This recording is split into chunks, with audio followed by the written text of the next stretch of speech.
There was a moment when Jordan Peterson was not a global lightning rod, not a symbol of culture wars, not a name debated across millions of screens. He was simply a professor, a thinker, a man speaking to small classrooms about psychology and meaning. Yet within a few years, his life would become one of the most polarizing public journeys of the digital age. An intellectual rise that collided head-on with politics, identity, media platforms, and institutional power. His story is not just about fame or controversy. It is about how ideas, once released into the modern attention economy, can grow far beyond their original boundaries and reshape the person who created them. Before the world knew him as a public figure, Peterson was already shaped by a quiet but intellectually rich environment. He was born in Edmonton, Alberta in 1962 and raised in Fairview, a small town where life moved at a steady, almost predictable pace. His upbringing did not include dramatic upheaval or extreme ideology.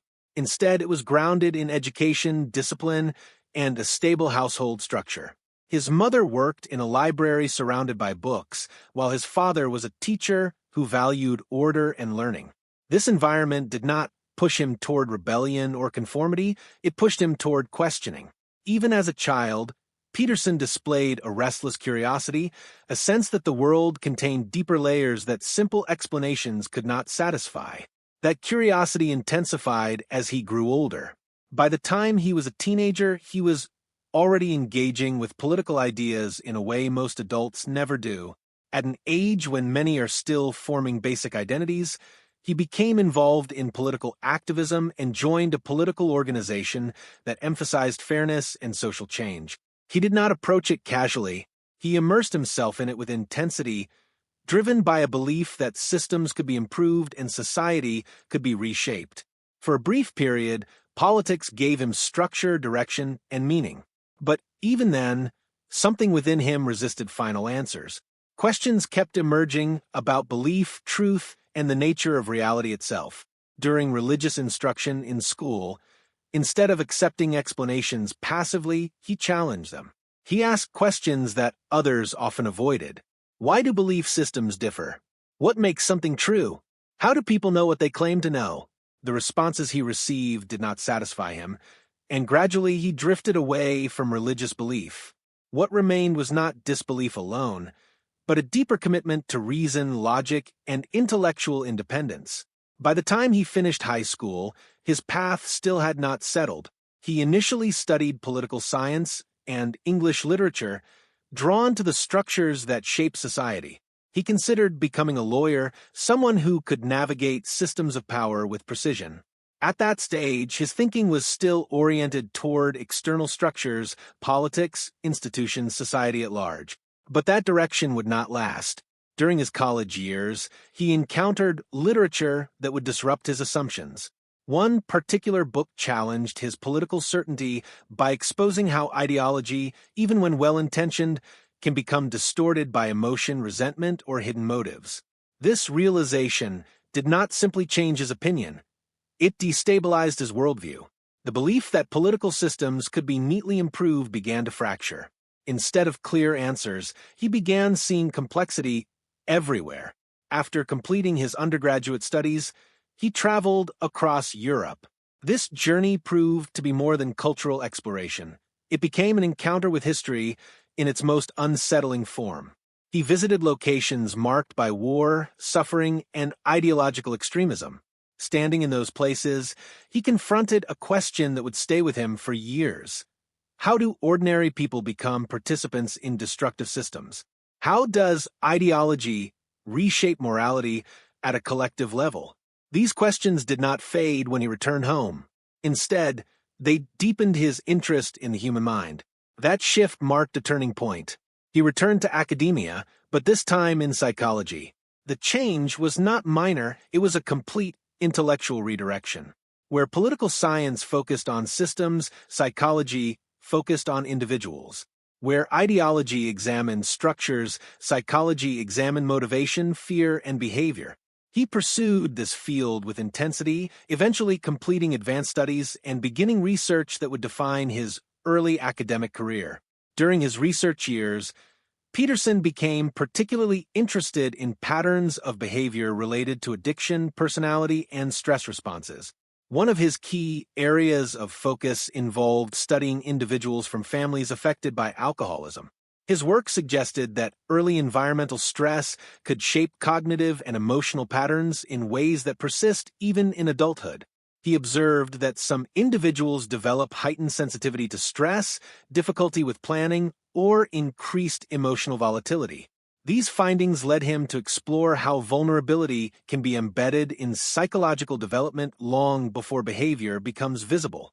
This research gradually shaped a broader framework in his thinking. He began connecting individual psychological patterns to larger social and cultural systems. He saw parallels between personal disorder and societal instability, between internal chaos and external collapse. These ideas would later become central to his worldview. By the early 1990s, Peterson's academic career took him to one of the most prestigious institutions in the United States. There, his lectures began to attract attention beyond the typical academic audience. Students described his teaching style as intense and thought-provoking. He was not simply presenting information. He was guiding listeners through questions about meaning, responsibility, and human nature. His approach combined psychology with philosophy, mythology, and literature, creating a style that felt more like exploration than instruction. Later, he returned to Canada and continued his academic work while also practicing clinical psychology. He worked directly with patients dealing with addiction, aggression, anxiety, and trauma. This clinical experience had a profound effect on him. It grounded his theoretical ideas in real human suffering. He was no longer only analyzing abstract concepts. He was sitting across from individuals facing immediate psychological challenges. This experience deepened his sense that ideas are not neutral. They shape lives in tangible ways. Over time, Peterson began recording his lectures. These recordings, initially intended for students, eventually found their way online. At first, they were not widely circulated. They existed as long, dense academic lectures on psychology and meaning. But gradually, something unexpected happened. People outside his university began discovering them. Viewers searching for explanations about life, purpose, or psychological struggle found themselves drawn into hours-long lectures that offered structured frameworks for understanding human behavior. What made these lectures unusual was not simplicity, but depth. They demanded attention. They required patience. Yet they also offered something many viewers felt they could not find elsewhere: a coherent narrative about meaning, responsibility, and personal development. As more lectures were uploaded, an audience slowly formed around his work. A major shift occurred when he began organizing his ideas into a more unified framework. This culminated in a book published in 1999, which brought together psychology, mythology, religion, and neuroscience into a single interpretive model. At the core of this work was a central concept: the tension between order and chaos. Order represented structure, stability, and predictability. Chaos represented uncertainty, change, and the unknown. According to this framework, human life is a continuous negotiation between these two forces, and meaning emerges at their intersection. This idea became the foundation of much of his later work. It appeared in lectures, interviews, and eventually in his most widely known writings. For many readers, this framework offered a way to interpret confusion and suffering. It suggested that meaning is not found in the absence of struggle, but in confronting it directly. As digital platforms expanded in the 2010s, Peterson's presence online grew significantly. His recorded lectures began reaching audiences far beyond academia. What had once been classroom material became widely accessible intellectual content. Viewers could now engage with his ideas without institutional barriers. This accessibility played a crucial role in expanding his influence. His online presence shifted again when he began actively uploading content to video platforms. At first, this was a simple extension of his academic work. But over time, the scale of attention increased dramatically. Viewers returned repeatedly, watching long-form lectures that contrasted sharply with the short, fragmented content typical of the internet. His material required sustained attention, yet it retained a dedicated audience that continued to grow. The turning point in his public visibility came when he entered a public debate over proposed legislation in Canada related to language and identity. He expressed concerns about what he viewed as compelled speech, arguing that legal requirements around language could have broader implications for free expression. His position sparked immediate and intense public reaction.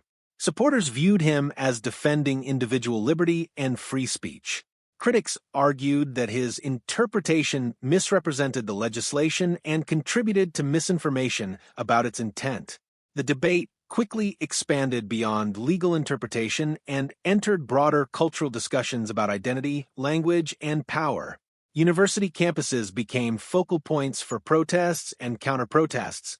Media coverage intensified.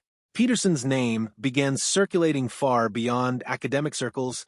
What began as a policy disagreement evolved into a highly visible cultural conflict. As public attention increased, so did polarization around his figure. Some saw him as a courageous academic challenging institutional pressure. Others saw him as a controversial figure contributing to cultural division. Regardless of perspective, his visibility expanded rapidly. In the years that followed, he published a book that reached global bestseller status.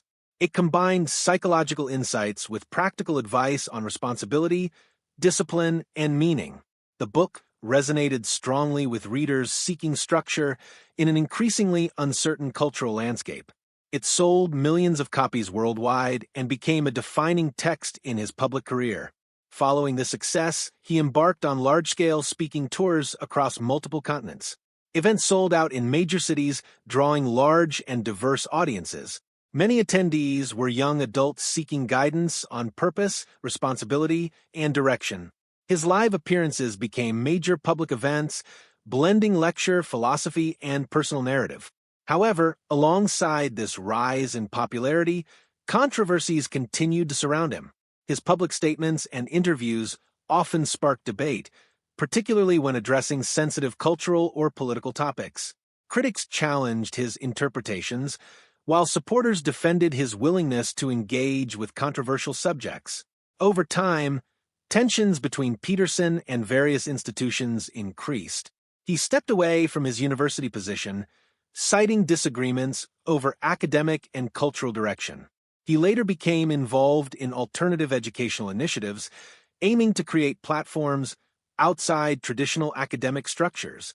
These projects reflected his broader belief that institutions were undergoing ideological shifts that required new, intellectual spaces. At the same time, digital platforms began taking action on certain pieces of his content. Some videos were demonetized or restricted under content policies related to harmful or sensitive material. These decisions reflected broader tensions between platform regulation and freedom of expression in the digital age. His supporters viewed these actions as suppression, while platforms framed them as policy enforcement. He also faced account suspensions on major social media platforms following posts that violated specific content guidelines. These incidents intensified public debate about the boundaries of speech online and the role of private companies in moderating discourse. Each new development added another layer to an already complex public image. In parallel, Peterson expanded into podcasting and media production. His long-form conversations with guests covered topics ranging from psychology and philosophy to culture and politics. The podcast became widely popular, accumulating massive global listenership. It reinforced his position as a prominent intellectual voice in alternative media